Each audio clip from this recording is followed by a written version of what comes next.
Olá, meu nome é Luciano, sou professor de língua portuguesa e estamos aqui para falar mais um pouquinho sobre o Enem. E hoje nós vamos abordar uma temática interessante e pertinente ao Enem: textos não verbais e textos mistos. E isso não diz respeito apenas à língua portuguesa.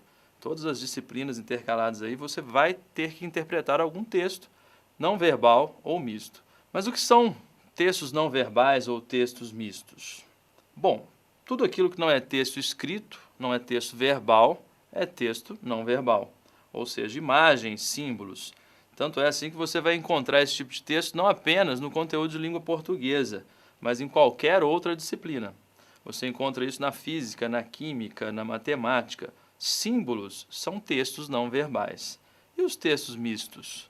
Os textos mistos são aqueles que trazem, além das imagens, além dos símbolos, também o texto verbal, texto escrito. Nós encontramos isso em vários gêneros. E o Enem adora abordar diversidade textual. Ou seja, ele vai trazer para você diferentes gêneros textuais. Entre eles, os mais explorados são a charge, o cartoon, o anúncio publicitário. Bom, e você sabe a diferença entre charge e cartoon, por exemplo?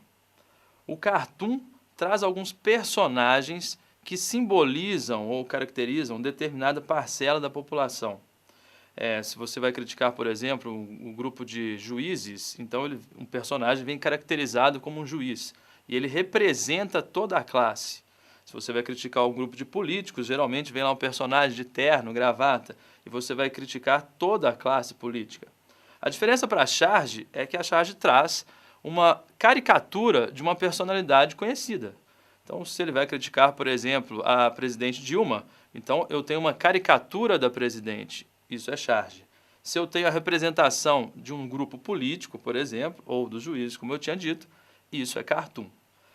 A diferença da charge e do cartoon para uma tirinha, por exemplo, é que tanto a charge quanto o cartoon são textos críticos.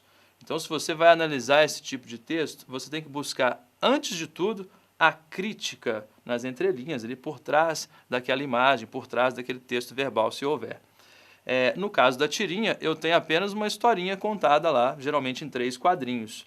Não necessariamente com um tom de crítica. Pode vir, pode, mas não é o seu objetivo. Já outro texto muito utilizado pelo Enem é o anúncio publicitário. E o anúncio publicitário é muito interessante para a gente porque ele traz várias estratégias de convencimento ali do leitor. E às vezes o leitor não percebe isso. As questões do Enem vão abordar esses objetivos também.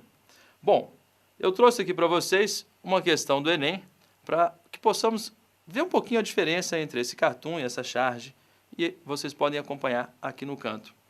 Bom, o que nós percebemos aqui? É um texto misto, uma vez que nós temos uma imagem e também temos a presença do texto verbal. Vocês podem reparar que no canto esquerdo lá nós temos uma espécie de quadro que funciona como título desse cartoon, rede social. Quando eu penso em rede social, logo vem à mente os computadores, a internet, né? E toda a modernidade da nossa sociedade. No entanto, o que vemos aqui é uma família pobre, que não tem acesso aqui a nenhum meio eletrônico, a família toda dependurada numa rede, descansando nessa rede, e aí vem o humor do texto. Rede social aqui em casa é outra coisa. É óbvio que a referência aqui textual, ou seja, o texto verbal, associado à imagem que aparece aqui, é que vai trazer humor para o texto. Então, eu não posso analisar simplesmente a imagem isolada desse texto verbal e nem posso analisar também simplesmente esse texto verbal isolado da imagem. É por isso que esse texto é chamado de texto misto. Eu preciso dos dois para analisar aqui a questão. Então, vamos analisar aqui a questão do Enem. O efeito de sentido da charge é provocado pela combinação de informações visuais e recursos linguísticos. No contexto da ilustração, a frase proferida recorre a...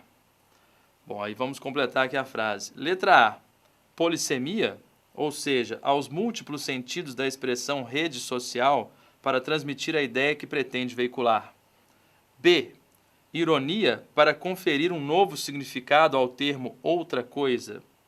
C, homonímia para opor, a partir do advérbio de lugar, o espaço da população pobre e o espaço da população rica. D, personificação para opor o mundo real pobre ao mundo virtual rico. E. Antonímia, para comparar a rede mundial de computadores com a rede caseira de descanso da família. Bom, o que o Enem denomina aqui de charge mostra para a gente, como é claro aqui, obviamente, vários recursos linguísticos, né, entre imagens aí e o texto verbal. A dificuldade dessa questão aqui é de você saber o que são esses termos que aparecem em cada alternativa.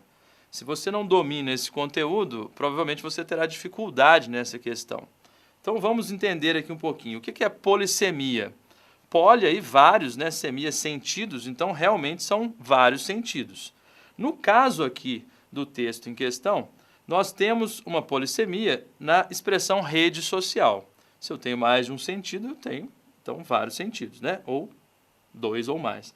No caso aqui, nós temos dois sentidos para a rede social, que pode remeter tanto à rede de computadores, internet, quanto à rede propriamente dita aqui, né, de pano, em que a família está. A resposta para a questão, então, é realmente a letra A. Polissemia, ou seja, a frase proferida, recorre à polissemia, ou seja, aos múltiplos sentidos da expressão rede social para transmitir a ideia que pretende veicular. A crítica aqui, no caso, ao fato de algumas famílias não terem acesso ao básico, que dirá a modernidade, né? A internet, no caso. Bom, a letra B ela está equivocada porque a ironia não está na expressão outra coisa. A ironia está justamente na expressão rede social e no seu duplo sentido. Homonímia, a letra C diz. O que é isso? Você pode pensar em outras palavras, né? Homônimo, por exemplo. O que é um homônimo? É uma palavra semelhante ou igual à outra, mas que possui significados diferentes. Qual que é o problema aqui para a alternativa? A homonímia não surge necessariamente para opor ideias. O fato das palavras se parecerem ou terem a grafia igual não significa que elas sejam opostas. Elas têm significados diferentes, não necessariamente opostos. E o restante aqui da afirmativa também está equivocado, porque a homonímia não acontece a partir do advérbio de lugar. Se você voltar aqui ao texto, vamos dar uma olhadinha aqui. Se você voltar, o advérbio de lugar é aqui. Aqui se refere simplesmente à casa aqui dessa família, não se refere a outro lugar. Portanto, não há essa diferenciação aqui pelo advérbio de lugar e também não há homonímia referente ao espaço da população pobre e o espaço da população rica. A letra D, personificação. Eu teria que saber o que seria essa figura de linguagem. Personificação é quando eu atribuo características humanas a objetos ou seres inanimados. Isso não existe em nenhum momento aqui na charge. E muito menos para opor o mundo real pobre ao mundo virtual rico. E, finalmente, antonímia, para comparar a rede mundial de computadores com a rede caseira de descanso da família. Repare que, no caso da letra E, a única palavra que acaba com a alternativa é a antonímia. Por quê? Porque antonímia, você pensou em quê? Antônimo, ou seja, palavras com significados opostos. Aqui sim. Se eu quisesse comparar a rede mundial de computadores com a rede de caseira de descanso da família, eu teria feito uma homonímia e não uma antonímia, como nós vimos lá na letra C. Bom, é isso. Encerramos o conteúdo de hoje. Espero que você tenha aproveitado a aula e que isso possa ajudar você aí no Enem. Um abraço.